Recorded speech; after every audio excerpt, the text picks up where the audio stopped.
चुनाव आयोग को बदलकर ये स्पष्ट संकेत दे रही है कि दाल में कुछ काला नहीं, दाल ही काली करने के लिए तैयार है।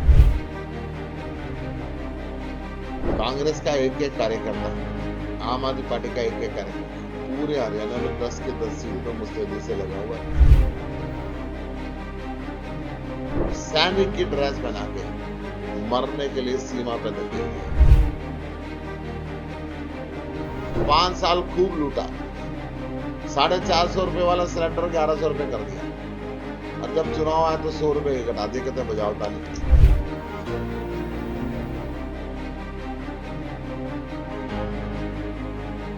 लोकसभा चुनाव का ऐलान होते ही सभी पार्टियों ने कमर कस ली है। कुरुक्षेत्र लोकसभा सीट से इंडिया गठबंधन के उम्मीदवार सुशील गुप्ता ने रादौर में पत्रकारों से बातचीत करने के बाद अपने चुनावी दौरे की शुरुआत की। प्रेस कॉन्फ्रेंस के दौरान उन्होंने जहां अपनी पार्टियों की नीति के बारे में जानकारी देते हुए अपनी जीत का दावा किया, वहीं प्रदेश के मुख्यमंत्री पर तंज भी कसा। सुशील गुप्ता ने कहा, अब जनता समझदार हो चुकी है। जनता ने ठान लिया है कि भाजपा को सत्ता से बाहर निकालना है। भाजपा के भ्रष्टाचार से परेशान होकर गांव-गांव लोग इंडिया गठबंधन को पसंद कर रहे हैं और उन्हीं को जीत दिलाने का मन बना चुके हैं। नशे से प्रदेश के युवक की हालत खराब हो चुकी है। Online system, family ID, property ID के बहुत से मुद्दे ऐसे हैं जो भाजपा को सत्ता से बाहर भेजने का रास्ता तय कर रहे हैं। यमुनानगर, कुरुक्षेत्र व कैथल में शिक्षा व्यवस्था पूरी तरह से चौपट हो चुकी है। भाजपा नेताओं व मंत्रियों का खन्ना और भाजपा में ध्यान है। यही कारण है जो भाजपा अभी तक कुरुक्षेत्र लोकसभा से किसी भी उम्मीदवार को मैदान पर नहीं उतार पाया है। कांग्रेस पार्टी के साथ इंडिया गठबंधन होने के बाद प्रदेश में ये तय हो चुका है कि लोकसभा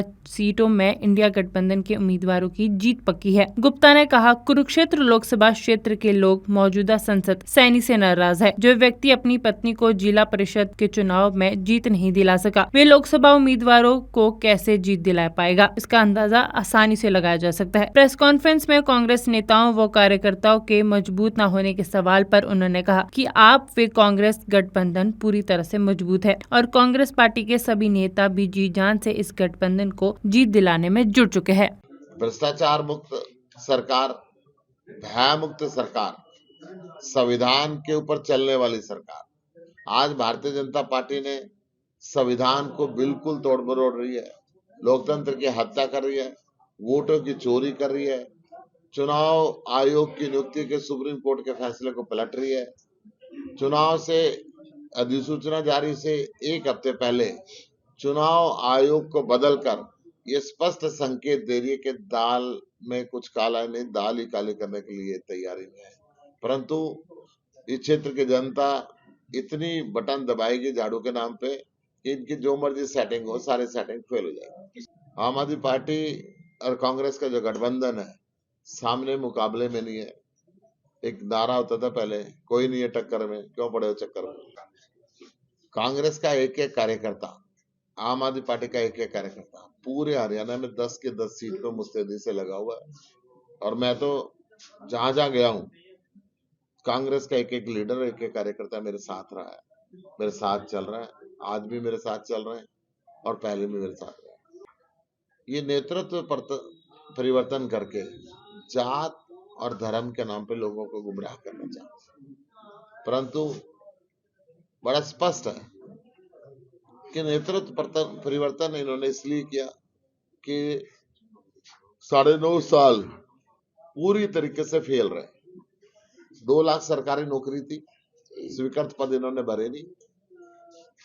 बच्चों को इजराइल और यूक्रेन में, कल खबर आई, परसों खबर आई कि कैथल जिले के साथ, करनाल जिले के साथ जो निर्माण कार्य के लिए भेजे गए थे, यूक्रेन में उनको सैनिक की ड्रेस बना के मरने के लिए सीमा पर धकेल दिया गया। और वो बच्चे गुहार लगा रहे कि हमें वापस बुला लो, ये हमारे साथ सरकार ने धोखा किया है। 10,000 बच्चों को क्या मरने के लिए वहां पे भेज दिया। ये क्या स्थिति है, ये भयंकर स्थिति है। ऐसे मोदी सरकार ने 5 साल खूब लूटा, 450 रुपए वाला सिलेंडर 1100 रुपए कर दिया, और जब चुनाव आया तो 100 रुपए घटा दिए, कहते बजाओ ताली।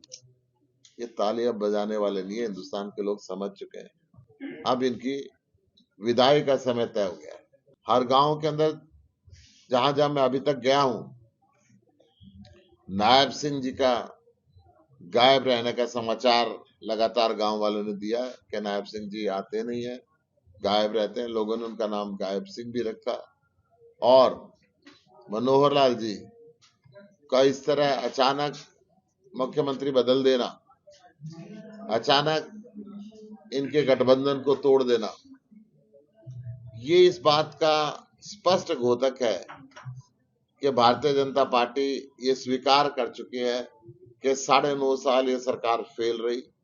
इस सरकार लोगों की उम्मीद पे खरी नहीं उतरी, इसलिए ठीक चुनाव से 2 महीने पहले इन्होंने चेहरा बदला। परंतु हरियाणा के लोग सरकार बदलना चाहते हैं, चेहरा बदलने से काम नहीं चलेगा।